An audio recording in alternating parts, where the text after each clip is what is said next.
सर्व महत्त्वाच्या घडामोडी सविस्तर पाहणार आहोत। सुरुवात करूया आताच्या हेडलाईन्स। हिंगोलीत मुस्लिम आंदोलकांनी अजित पवारांचा ताफा रोखला। रामगिरी महाराजांच्या विरोधात कडक कारवाई करण्याची मागणी। अर्धा तास पवारांचा ताफा रोखून धरला। हिंगोलीत अजित पवारांच्या भाषणावेळी मराठा आंदोलकांचा गोंधळ। आरक्षणाबाबत भूमिका स्पष्ट करण्याची आंदोलकांची मागणी। मालवणच्या राजकोट किल्ल्यावर नारायण राणे आणि आदित्य ठाकरे आमने सामने। कार्यकर्त्यांमध्ये जोरदार बाचाबाची।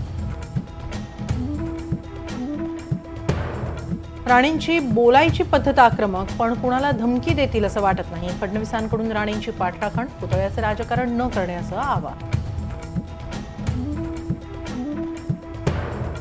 1.5 तासांच्या राड्यानंतर आदित्य ठाकरेंसह जयंत पाटील आणि दानवे सुखरूप बाहेर, तर राड्यानंतरही नारायण राणे आक्रमकच। एकेकाला घरातून खेचून मारेल, पोलिसांसमोरच धमकी।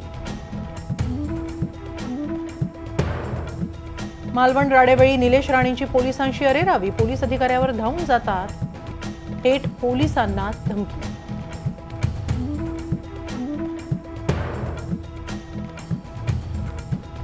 महाराष्ट्रातल्या 13 कोटी जनतेची माफी मागतो। शिवरायांचा पुतळा पडल्यावर दादांची माफी। जे दोषी असतील त्यांच्यावर कठोर कारवाई करणार, अजित पवारांचं आश्वासन।